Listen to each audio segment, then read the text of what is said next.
Pensemos un momento en la antigua Roma, pero en su máximo apogeo. Un imperio gigantesco que iba desde la fría Britania hasta la calurosa Siria. Y justo en el centro de todo, un hombre con un poder, pues, absoluto. Pero este emperador, Marco Aurelio, tenía un secreto. Uno que escribía todas las noches en su diario personal. A ver, vamos a meternos de lleno en esta historia. Estando en la cima del mundo, con el poder de decidir sobre la vida y la muerte de millones de personas, este hombre se repetía a sí mismo su propia mortalidad, una y otra vez, casi como una obsesión. Y esa es la gran pregunta. Es el misterio que vamos a intentar resolver juntos. Para encontrar la respuesta, pues tenemos que viajar al pasado y buscar pistas en la increíble y la verdad muy extraña vida de Marco Aurelio. Ok, vámonos hasta el principio.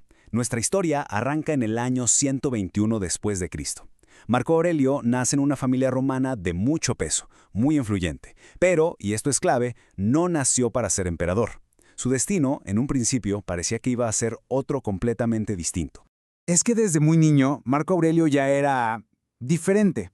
O sea, mientras los otros chavos de su edad y de su clase social andaban en fiestas, en carreras de caballos, en los combates de gladiadores, él prefería la filosofía. Le fascinaba el estoicismo, esta corriente de pensamiento que enseña a encontrar la paz interior a través de la autodisciplina y de aceptar las cosas que pues no podemos controlar. Imagínense, a los 12 años tomó esta decisión tan radical. De hecho, fue tan extremo que su mamá tuvo que intervenir, preocupadísima por su salud, y lo convenció de que por lo menos durmiera sobre unas pieles en vez de en el suelo duro. Esto ya nos da una primera pista enorme sobre cómo era su carácter. Y aquí es donde su vida da un giro totalmente inesperado. En la Roma de esa época, los emperadores no necesariamente elegían a sus hijos, sino que adoptaban al mejor hombre para el puesto. El emperador Adriano armó una cadena de sucesión súper específica, y con este plan de repente un filósofo de 17 años que dormía en el suelo se encontró en la línea para heredar el imperio más grande del mundo. Una locura. Ahora, avancemos en el tiempo hasta el año 161. Muere Antonino Pío y empieza el reinado de Marco Aurelio. Pero el destino no le tenía preparada una vida tranquila de estudio y reflexión, para nada.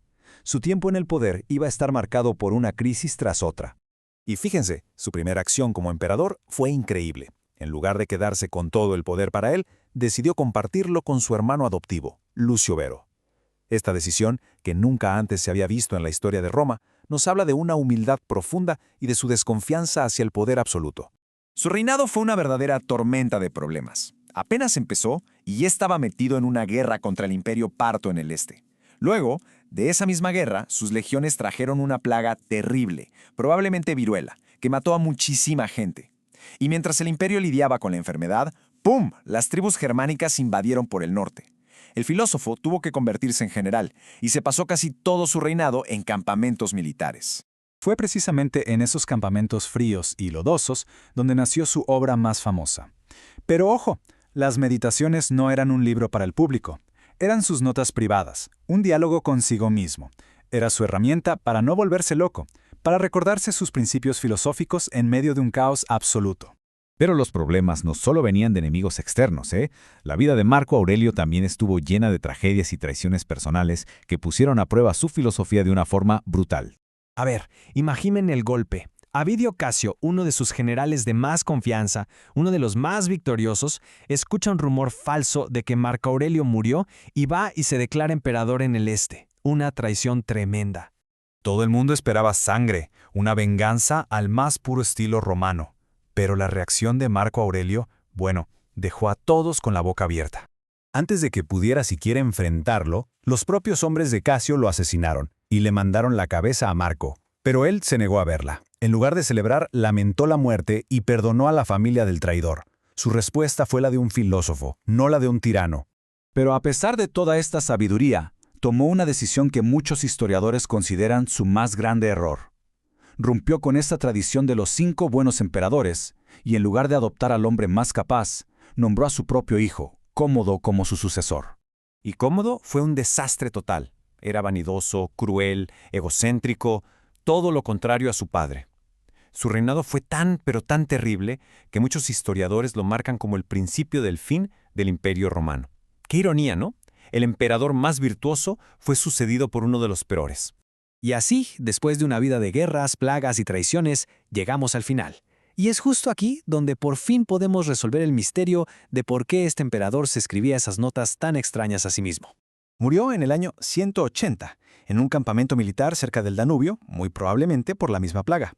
Y fiel a su estilo, hasta en su lecho de muerte, sus últimas palabras no fueron sobre él, sino sobre su deber y el sufrimiento de los demás. Y lo más increíble es cómo sobrevivió su legado. Sus notas privadas, las que nunca quiso que nadie leyera, se conservaron casi de milagro. Su famosa estatua en Roma se salvó de que la fundieran porque en la Edad Media pensaron que era de Constantino, el primer emperador cristiano. Vaya, su legado perdura por una serie de accidentes muy afortunados. Entonces, aquí está la respuesta al misterio. Marco Aurelio no escribía «Recuerda que pronto morirás» por ser pesimista. Para nada. Lo hacía como un ejercicio de humildad radical. Era su ancla. En un mundo que lo trataba como a un dios, él luchaba todos los días por recordarse que era simplemente un hombre. Un hombre con deberes que cumplir y con una vida que se iba a acabar. Esta era su verdad, la idea que se repetía una y otra vez en sus notas. El gran secreto de Marco Aurelio no era una conspiración, sino una convicción personal súper profunda. Y tal vez la pregunta que nos deja es, si el hombre más poderoso del mundo necesitaba recordarse esto todos los días, ¿qué nos dice eso sobre la naturaleza del poder y sobre cómo vivir una buena vida?